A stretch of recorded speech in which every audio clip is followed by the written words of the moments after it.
আসসালামু আলাইকুম, সবাইকে স্বাগত জানাচ্ছি বাংলাদেশের সর্বপ্রথম পূর্ণাঙ্গ ডিজিটাল একটি বই ইজি অ্যাকাউন্টিং বইয়ের সলিউশন ক্লাসে। আমরা আজকের এই ক্লাসে আলোচনা করব আমাদের ইজি অ্যাকাউন্টিং বইয়ের রোড টু মিশন 100 সাজেশনের দ্বিতীয় অধ্যায় যেই লেনদেন নামের যে অধ্যায়টি রয়েছে সেই অধ্যায়ের 1 নম্বর সৃজনশীলটি।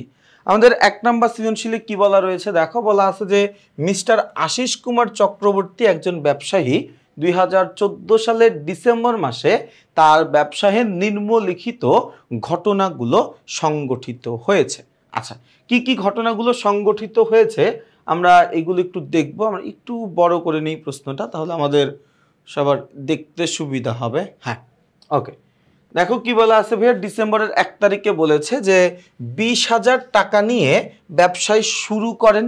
তারপরে আমাদের 3 তারিখে বলেছে জনতা ব্যাংকে 5,000 টাকা দিয়ে একটি হিসাব খোলা হলো। 5 তারিখে বলেছে ধারে পণ্য ক্রয় 5,000 টাকা। 7 তারিখে বলা আছে নগদে পণ্য বিক্রয় 15,000 টাকা। 10 তারিখে বলা আছে ব্যাংক হতে ব্যক্তিগত প্রয়োজনে ঋণ গ্রহণ। ব্যাংক হতে ব্যক্তিগত প্রয়োজনে ঋণ গ্রহণ কত টাকা ভাইয়া? ঋণ গ্রহণ হচ্ছে 10,000 টাকা। এবং 15 তারিখে বলেছে যে আমাদের 3,000 টাকার আসবাবপত্র ক্রয়ের ফরমায়েশ প্রদান করা হলো, তাই না? আচ্ছা, রিকোয়ারমেন্টগুলোতে কি চাওয়া হয়েছে? আমাদের ক নাম্বার প্রশ্নে আমাদেরকে বলেছে যে ব্যবসায়িক লেনদেন নয় এমন ঘটনাসমূহ চিহ্নিত করে মোট পরিমাণ নির্ণয় করো।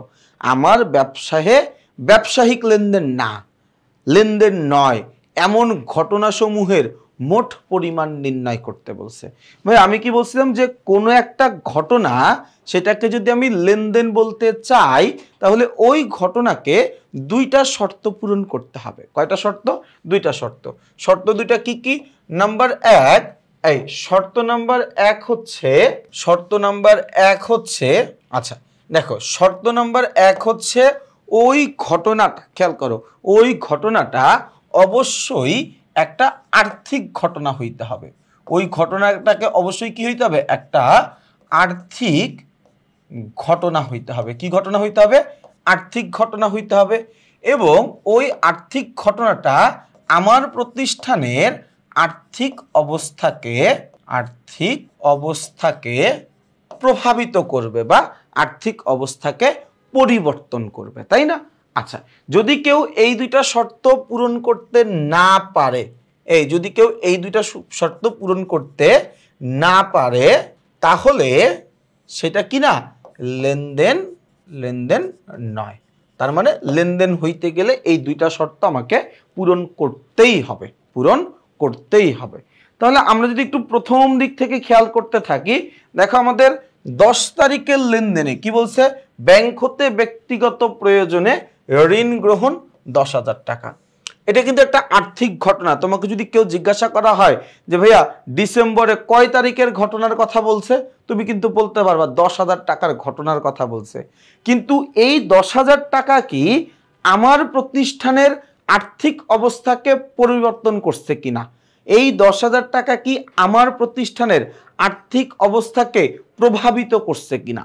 যদি এটা আমার প্রতিষ্ঠানের আর্থিক অবস্থাকে প্রভাবিত বা পরিবর্তন না করে থাকে তাহলে এটাকে আমি লেনদেন বলতে পারবো না।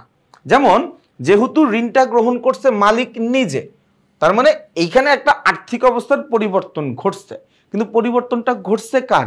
মালিকের। আমরা সবাই কি জানি ব্যবসায়িক সত্তার নীতি অনুযায়ী মালিক এবং ব্যবসা প্রতিষ্ঠান 2টা আলাদা 2টা পক্ষ। তো মালিক ব্যাংক থেকে ঋণ গ্রহণ করছে, মালিকের জন্য এটা আর্থিক একটা ঘটনা। মালিকের ব্যক্তিগত আর্থিক অবস্থার পরিবর্তন বা প্রভাবিত হয়েছে। ব্যবসায়ের আর্থিক অবস্থা কিন্তু পরিবর্তন হয় নাই। তাহলে ব্যবসায়িক আর্থিক অবস্থা পরিবর্তন না হওয়ার কারণে এটাকে আসলে আমরা লেনদেন বলতে পারবো না। তাহলে এই 10,000 টাকা বা আমাদের ডিসেম্বরের 10 তারিখের লেনদেন ঘটনাটা আমার জন্য লেনদেন নয়। এরপরে দেখো 15 তারিখে কি বলা আছে? 3,000 টাকার আসবাবপত্র ক্রয়ের ফরমায়েশ প্রদান। ফরমায়েশ মানে কি? এই ফরমায়েশ মানে কি? অর্ডার প্রদান। এই ফরমায়েশ মানে কি? ফরমায়েশ মানে হচ্ছে অর্ডার প্রদান করছে। এই ফরমায়েশ মানে কি করছে ভাইয়া?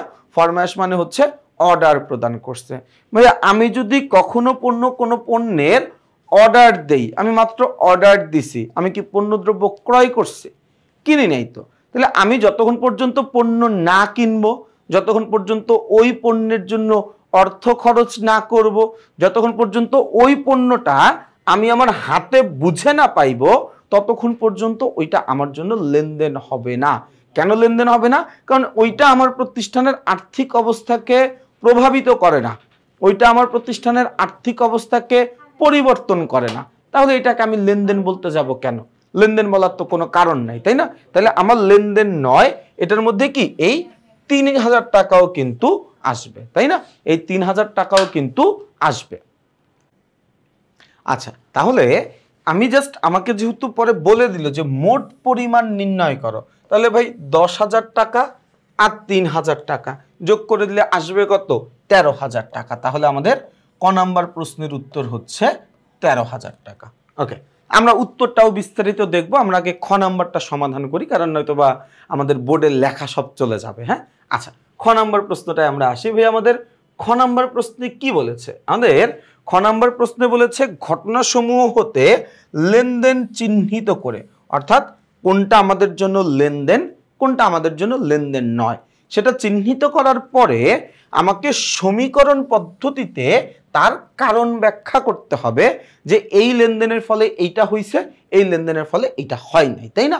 আচ্ছা, তাহলে সবার আগে যেহেতু আমাকে বলছে যে আইডেন্টিফাই করো, শনাক্ত করো বা চিহ্নিত করো কোনটা আমার জন্য লেনদেন, কোনটা আমার জন্য লেনদেন না, তো এই জিনিসটা আমরা আগে একটু দেখি।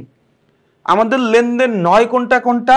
এই যে দেখো ভাই, ডিসেম্বরের 10 তারিখ, এটা কিন্তু আমার জন্য লেনদেন নয়, তাই না? আচ্ছা, এরপরে ডিসেম্বরের 15 তারিখ, এটাও কিন্তু আমাদের জন্য লেনদেন নয়। তাহলে এই দুটো আমার জন্য লেনদেন না।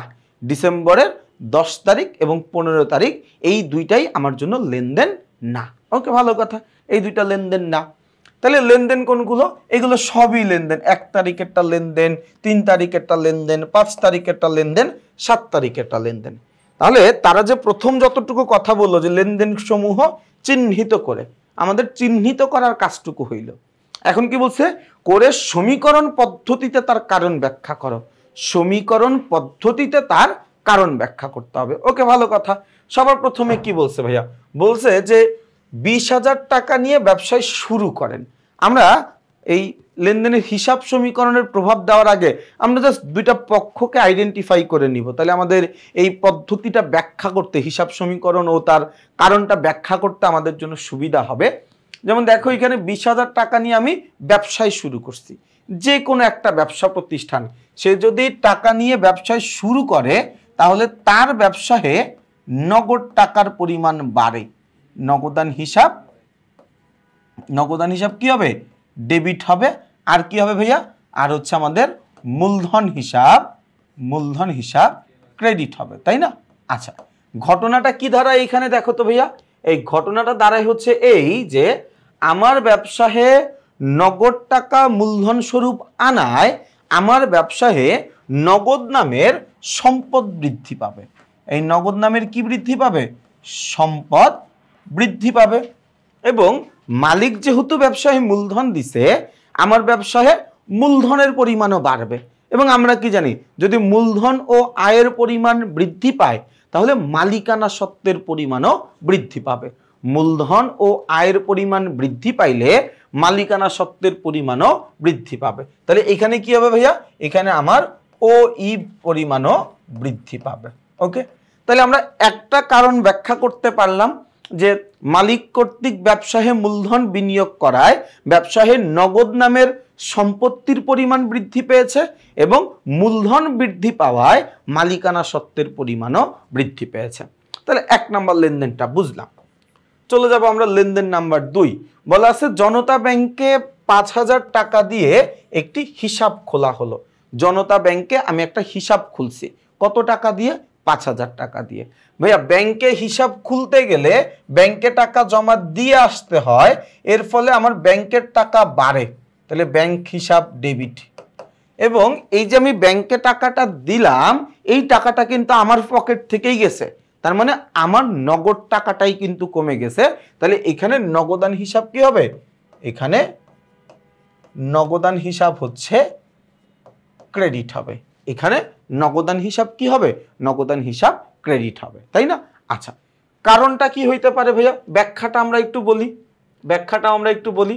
দেখো, আমি ব্যাংকে টাকা জমা দেওয়ার ফলে আমার ব্যাংক নামের সম্পত্তির পরিমাণ বাড়ছে। কি বাড়ছে ভাইয়া? ব্যাংক নামের সম্পত্তির পরিমাণ বাড়ছে। তাহলে আমি এখানে বলতে পারি এ বৃদ্ধি। আবার এই টাকাটাই কিন্তু আমার পকেট থেকে গেছে, মানে আমার নগদ টাকাই কিন্তু চলে গেছে, তাই না? তাহলে নগদ টাকাও তো একটা সম্পত্তি। আর আমার ব্যবসায়ের কি হয়ে গেছে? নগদ টাকা কমে গেছে, নগদ নামের সম্পত্তি হ্রাস পাইছে, নগদ নামের সম্পত্তি হ্রাস পাইছে। তাহলে আমরা কি বলতে পারি? আমরা বলতে পারি এই 3 তারিখের লেনদেনের ক্ষেত্রে উক্ত লেনদেনের ফলে প্রতিষ্ঠানের ব্যাংক নামের সম্পত্তি বৃদ্ধি পেয়েছে এবং নগদান নামের সম্পত্তির পরিমাণ হ্রাস পেয়েছে, তাই না? আচ্ছা, এরপর আমরা আসি তো ভাইয়া 5 নম্বর প্রশ্নে। 5 নম্বর প্রশ্নে কি বলছে? বলা আছে যে ধারে পণ্য ক্রয় 5,000 টাকা। আমি পণ্য ক্রয় করছি ধারে, তাই না? আচ্ছা, ধারে করি, নগদে করি, ব্যাংকে করি, আমি ক্রয় করছি, তাহলে ক্রয় হিসাব। ওকে, ক্রয় হিসাব। এর পাশাপাশি খেয়াল করো, এর পাশাপাশি আমি পণ্যটা কিভাবে কিনছি? ধারে বা বাকিতে। তাহলে এটা জাবেদা কি হবে? জাবেদা হচ্ছে ক্রয় হিসাব আর পাওনাদার হিসাব ক্রেডিট। ওকে, ভালো কথা, এইটুকু বুঝলাম। এখন তুমি একটু চিন্তা করে দেখো, তুমি পণ্য ক্রয় করে ফেলছো, তুমি সেটা নগদে করো, তুমি সেটা ব্যাংকের মাধ্যমে করো, তুমি সেটা বাকিতে করো, যেইভাবেই তুমি ক্রয় করো না কেন, তুমি কিন্তু পণ্য ক্রয় করে ফেলছো, তাই না? পণ্য ক্রয় এটা একটা ব্যয়, পণ্য ক্রয় এটা কি একটা ব্যয়। তার মানে তুমি পণ্য ক্রয় করার ফলে তোমার ব্যবসায়ে ব্যয়ের পরিমাণটা বৃদ্ধি পাইছে। তোমার ব্যবসায় কিসের পরিমাণ বৃদ্ধি পাইছে? ব্যয়ের পরিমাণটা বৃদ্ধি পাইছে। এবং আমরা সবাই জানি ব্যয় এবং উত্তোলন যদি বাড়ে তাহলে মালিকানা সত্ত্বের পরিমাণ হ্রাস পায়। ব্যয় এবং উত্তোলনের পরিমাণ যদি বাড়ে তাহলে মালিকানা সত্ত্বের পরিমাণ হ্রাস পায়। তাহলে এখানে কি হবে ভাইয়া? এখানে আমার মালিকানা সত্ত্ব হ্রাস পাবে, হ্রাস। ওকে, ভালো কথা, এই পর্যন্ত গেল। ভাইয়া আমি পণ্যটা কিনছিলাম কিভাবে? আমি পণ্যটা কিনছিলাম বাকিতে, অর্থাৎ আমি পণ্য ক্রয় করে নিয়ে আসছি কিন্তু আমি এখনো তারে টাকা দেই নাই। আমি পণ্য ক্রয় করে নিয়ে আসছি কিন্তু এখনো তারে আমি টাকা দেই নাই। তাহলে এই যে আমি এখন তার টাকা দেই নাই, ভবিষ্যতে টাকা দিতে হবে না? আমার কাছে ভবিষ্যতে কেউ কোনো কিছু পাবে, ভবিষ্যতে আমার কাছে কেউ টাকা পাবে, তার নাম হচ্ছে পাওনাদার, সে আমার জন্য একটা দায়। তার মানে বাকিতে পণ্য ক্রয় করার ফলে আমার ব্যবসায়ে দায়ের পরিমাণ বাড়ছে। তাহলে এই লেনদেনের ক্ষেত্রে আমি কি বলতে পারি ভাইয়া? এই 5 তারিখের লেনদেনের ক্ষেত্রে আমি বলতে পারি যে উক্ত লেনদেনের ফলে প্রতিষ্ঠানের ব্যয় বৃদ্ধি পাওয়ার মাধ্যমে মালিকানা সত্ত্ব হ্রাস পেয়েছে এবং বাকিতে ক্রয় করার ফলে আমার পাওনাদার নামের দায়ের পরিমাণ বৃদ্ধি পেয়েছে, তাই না? আচ্ছা, সর্বশেষ লেনদেন সেটা কত? 7 নম্বর লেনদেন। বলছে কি নগদে পণ্য বিক্রয়। নগদে পণ্য বিক্রয় কত টাকা? 15,000 টাকা। নগদে পণ্য বিক্রয় কত টাকা? 15,000 টাকা। তাহলে আমি যদি নগদে পণ্য বিক্রি করে 15,000 টাকা পাই, ভাই খেয়াল করো, আমি যদি নগদে বিক্রি করে 15,000 টাকা পাই তাহলে আমার ব্যবসায়ে কি হয়েছে?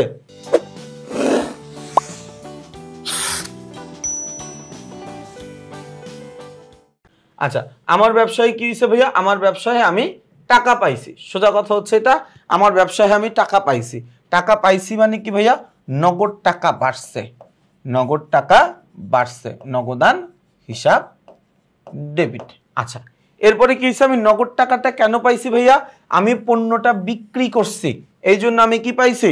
নগদ টাকা পাইছি। পণ্য বিক্রি করছি বলে আমি কি পাইছি? নগদ টাকা পাইছি, তাই না? তাহলে এখানে কি হবে? আরেকটা হিসাব কি? আরেকটা হিসাব হচ্ছে আমার বিক্রয় হিসাব ক্রেডিট। এখন হিসাব সমীকরণের প্রভাব যদি চিন্তা করি ভাইয়া, আমি পণ্য ক্রয় করার ফলে, খেয়াল করো, আমি পণ্য বিক্রয় করার ফলে আমি নগদ টাকা পাইছি। নগদ টাকা একটা সম্পদ, আমার সম্পত্তির পরিমাণ বৃদ্ধি পাইছে মানে আমার এ বৃদ্ধি পাইছে। আচ্ছা, বিক্রয় এটা একটা আয়, আমি পণ্য বিক্রয় করছি, আমার ব্যবসায়ে বিক্রয়ের নামের আয়ের পরিমাণ বৃদ্ধি পাইছে। আমি পণ্য বিক্রয় করছি মানে কি? আমার প্রতিষ্ঠানে বিক্রয় নামে আয়ের পরিমাণ বৃদ্ধি পাইছে। ভালো কথা, এতটুকু বুঝে গেছি। এরপর একটু খেয়াল করে দেখো, বিক্রয় যেহেতু একটা আয় এবং আমরা সবাই জানি আয় বৃদ্ধি পাইলে মূলধন এবং আয় বৃদ্ধি পাইলে মালিকানা সত্ত্বের পরিমাণ বাড়ে। তাহলে বিক্রয় ক্রেডিট হয়েছে, তাহলে মালিকানা সত্ত্ব বাড়বে, তাহলে ওই বৃদ্ধি, ওই বৃদ্ধি, তাই না? ওকে, তাহলে ভাইয়া এইটার হিসাব সমীকরণের প্রভাব বা আমরা তার কারণটা কি বলতে পারি ভাইয়া?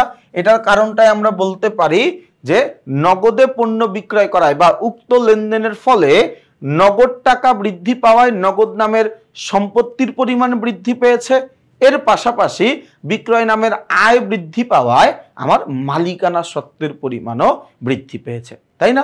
তাহলে দেখো আমরা কিন্তু এই খ নম্বর প্রশ্নটাও একদম পূর্ণাঙ্গ আলোচনা করে ফেলেছি। বোর্ডের অবস্থা দেখেই তোমরা বুঝতে পারতেছো। আমরা যদি খ নাম্বারটা ভালো করে বুঝতে পারি, আমরা কিন্তু গ নাম্বারটাও বুঝতে পারবো। তার কারণ কি জানো?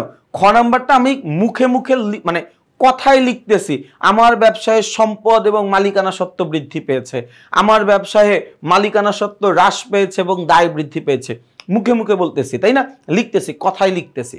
গ নাম্বার অঙ্কে কি করবো জানো? এই সেম জিনিসটাই টাকার অঙ্কে লিখবো। সম্পত্তি বৃদ্ধি পেয়েছে কত টাকা, টাকা লেখো। দায় বৃদ্ধি পেয়েছে কত টাকা, টাকা লেখো। মালিকানা সত্ত্ব বৃদ্ধি পেয়েছে কয় টাকা বাড়ছে, টাকা লেখো। তো আমরা গ নাম্বারটায় গিয়ে শুধুমাত্র টাকার অঙ্কটা বসাবো। যেহেতু খ আর গ সিমিলার টাইপের অঙ্ক, এই জন্য আমি সময় নিয়ে তোমাদেরকে বুঝাইছি যাতে করে এই জায়গাতে তোমাদের কারো কোনো কনফিউশন না থাকে। এখন আসো আমি একটু তোমাদেরকে ওই ক আর ক্ষয়ের উত্তরটা একটু তোমাদেরকে দেখাই। এই সবগুলো লেখা এখন চলে গেছে। হাসো, এখন আমরা একটু উত্তরটা একটু দেখে নিই। আচ্ছা, এই জায়গা থেকেই মনে হয় দেখতে পারবো। হ্যাঁ, এই জায়গা থেকেই দেখতে পারবো। ওকে, এই জায়গা থেকেই দেখা যাবে। এই যে দেখো, আমাদের ক নাম্বার প্রশ্নের উত্তর বলেছিলাম 13,000 টাকা, 13,000 টাকা।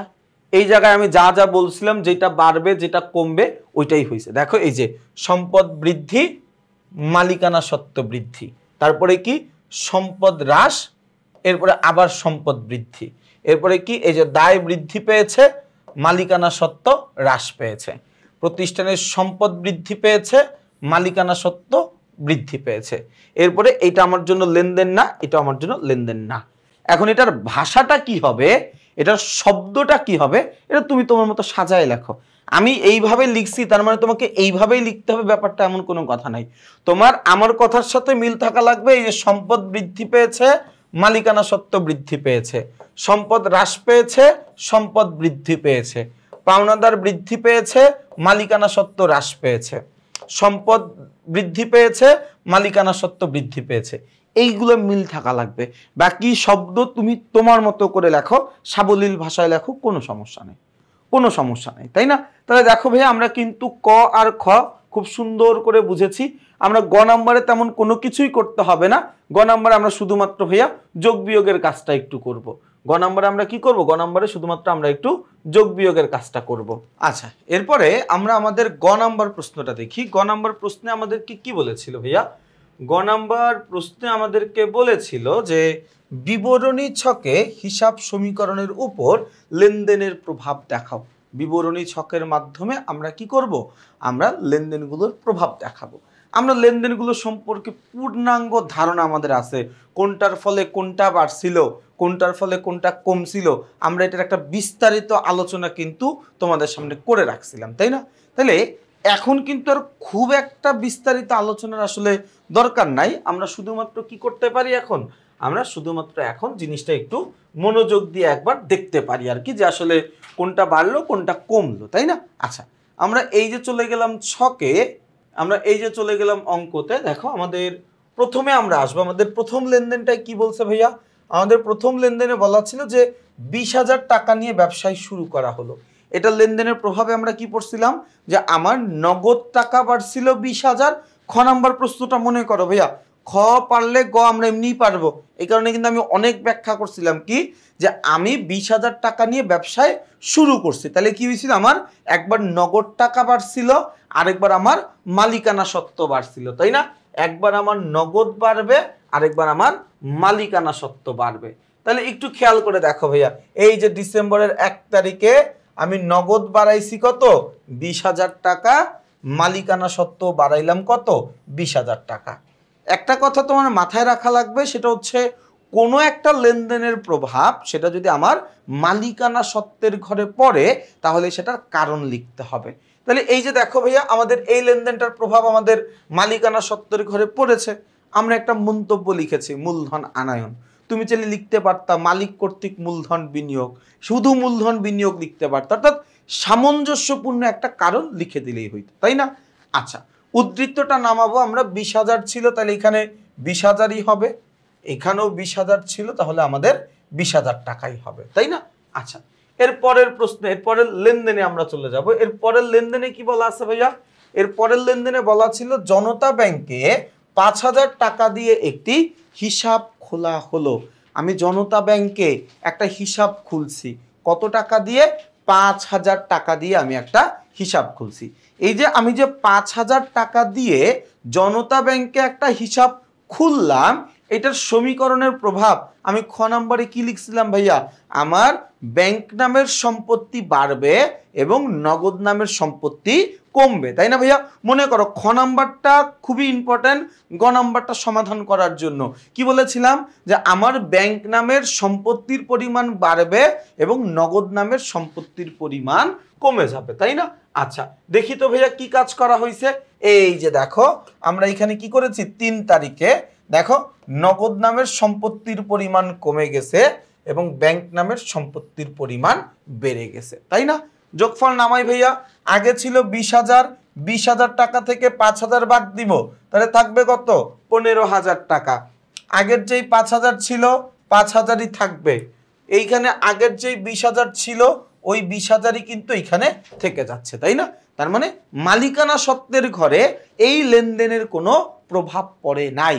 যেহেতু মালিকানা সত্ত্বের ঘরে এই লেনদেনের কোনো প্রভাব পড়ে নাই, সেহেতু এইখানে আমি কোনো মানে ওটাকে কি বলে, মালিকানা সত্ত্বের ঘরে প্রভাব না পড়ার কারণে আমরা কোনো মন্তব্য লিখবো না। কি লিখবো না? কোনো মন্তব্য লিখবো না। ওকে, এরপরে আমরা চলে যাব তার পরের তারিখের লেনদেন। কি বলা আছে তার পরের তারিখে? এর পরের তারিখে আমাকে বলছে যে ধারে পণ্য ক্রয় 5,000 টাকা। মনে করো খ নাম্বার প্রশ্নটা কি বলছিলাম? ধারে পণ্য ক্রয় করার ফলে আমার ব্যবসায় ভাইয়া, ধারে পণ্য ক্রয় করার ফলে আমার ব্যবসায় পাওনাদার নামের দায়ের পরিমাণ বাড়ছে এবং ব্যয় বৃদ্ধি পাওয়ার ফলে মালিকানা সত্ত্ব কমে গেছে। একবার আমার দায়ের পরিমাণ বাড়ছে, আরেকবার আমার মালিকানা সত্ত্বের পরিমাণ কমে গেছে, তাই না? তাহলে ভাইয়া এই জায়গায় যদি আমরা একটু দেখি, একবার কি হবে? একবার হচ্ছে দায়ের পরিমাণ বাড়বে, এই যে দেখো আমরা দায়ের পরিমাণ বাড়ায় দিলাম 5,000 টাকা, আরেকবার মালিকানা সত্ত্বের পরিমাণ কমে যাবে 5,000 টাকা। যেহেতু এই লেনদেনের প্রভাব আমার মালিকানা সত্ত্বের ঘরে পড়েছে, তার মানে এটার একটা মন্তব্য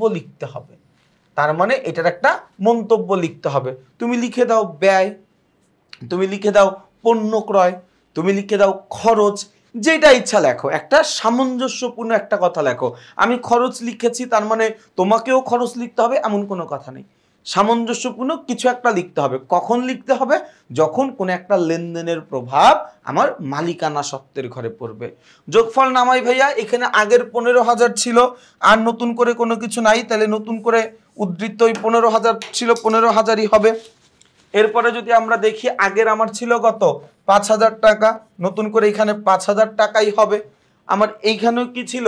দায় ছিল, দায় আমি মাত্র পাইলাম, তাই না? দায়টা আমি কি পাইলাম? মাত্র পাইলাম। কত টাকা? 5,000 টাকা। তাহলে এই জায়গাতে আমার 5,000 টাকা হবে, আর 20,000 টাকা থেকে 5,000 টাকা বাদ দিয়ে এই জায়গায় গিয়ে আমার হবে কত? এই জায়গায় গিয়ে হবে হচ্ছে আমার 15,000 টাকা। আচ্ছা, তাহলে এইখানে আমার থাকতেছে কত ভাইয়া? 20,000 থেকে 5,000 বাদ দেওয়ার পরে 15,000 টাকা। ওকে, এই পর্যন্ত আমরা তাহলে সবাই বুঝতে পারলাম, তাই তো? আচ্ছা, এর পরের লেনদেনটা আমরা একটু দেখব। এর পরের লেনদেনটা কত নাম্বার ভাইয়া? এর পরের লেনদেনটা হচ্ছে আমাদের এই যে দেখো, এর পরের লেনদেনটা হচ্ছে আমাদের 7 তারিখে নগদে পণ্য বিক্রয় 15,000 টাকা। 7 তারিখের লেনদেনের প্রভাব কি বলছিলাম ভাইয়া? নগদে পণ্য বিক্রয় করার ফলে আমার ব্যবসায়ে নগদ টাকার পরিমাণ বৃদ্ধি পেয়েছে এবং আয় বৃদ্ধি পাওয়ার ফলে আমার মালিকানা সত্ত্ব বৃদ্ধি পেয়েছে, তাই না? তাহলে একবার কি হবে ভাইয়া? এই একবার এখানে কি হবে? একবার হচ্ছে আমার নগদ টাকা বাড়বে, আরেকবার কি হবে? আমার আয় বৃদ্ধি পাওয়ার ফলে মালিকানা সত্ত্ব বাড়বে। যেহেতু মালিকানা সত্ত্বের ঘরে আমার লেনদেনের প্রভাব পড়েছে, তার মানে আমার এখানে একটা মন্তব্য লিখতে হবে। এই যে আমি একটা মন্তব্য এখানে লিখে দিলাম। কথাটা কি বোঝা গেছে ভাইয়া? তার মানে একটু খেয়াল করে দেখো, আমি যদি এখন যোগফল নামাই, এই 15,000 আর 15,000 যোগ করলে 30,000, 5,000 ছিল 5,000ই থাকবে 5,000, এইখানেও 5,000 ছিল 5,000ই থাকবে, এইখানেও কি আমি নতুন করে আগে ছিল 15,000, এখন পাইছি 15,000, কত 30,000 টাকা। যোগ করে দাও ভাইয়া, এই 30,000 আর 5,000 যোগ করলে 35,000, এটা হচ্ছে আমার জন্য মোট সম্পদ, তাই না? আচ্ছা, এরপরে এই 30,000, এই 5,000 আর 30,000 যোগ করলে কত 35,000, এটা হচ্ছে আমার জন্য দায় ও মালিকানা সত্ত্ব। এটা হচ্ছে কি আমার জন্য দায় ও মালিকানা সত্ত্ব, তাই না? তাহলে ভাই একটু খেয়াল করে দেখো, জনাব আশিস কুমারের হিসাব সমীকরণের সম্পত্তি পাশের উদ্ধৃতের পরিমাণ 35,000 টাকা, দায় ও মালিকানা সত্ত্বের পাশের উদ্ধৃতের পরিমাণ কত 35,000 টাকা।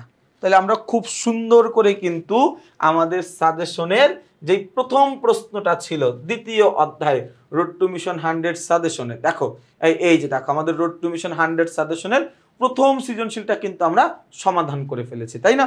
এইভাবেই আমরা আমাদের ইজি অ্যাকাউন্টিং বইতে road two mission 100 suggestion, road two mission cyclone suggestion, আমাদের পুরো পাঠ্য বইয়ে যতগুলো সৃজনশীল প্রশ্ন রয়েছে তার সমাধান, বিগত বছরের বোর্ড প্রশ্নের সমাধান, সবগুলো কিন্তু আমরা সমাধান করে যেভাবে বইয়ে লিখে দিয়েছি, ঠিক একইভাবে এইরকমভাবে ভিডিও ক্লাস নিয়েও কিন্তু তোমাদের সামনে উপস্থাপন করছি। তোমাদের কাজ হচ্ছে ইজি অ্যাকাউন্টিং বইটা সংগ্রহ করা, সংগ্রহ করে বইটা পূর্ণ মনোযোগ দিয়ে অনুসরণ করা। তো তোমাদের সবাইকে শুভকামনা জানিয়ে আমি আমার আজকের এই ক্লাসটি এখানেই শেষ করছি। সবাই ভালো থাকবা, সুস্থ থাকবা, আমার জন্য বেশি বেশি করে দোয়া করবা। আসসালামু আলাইকুম।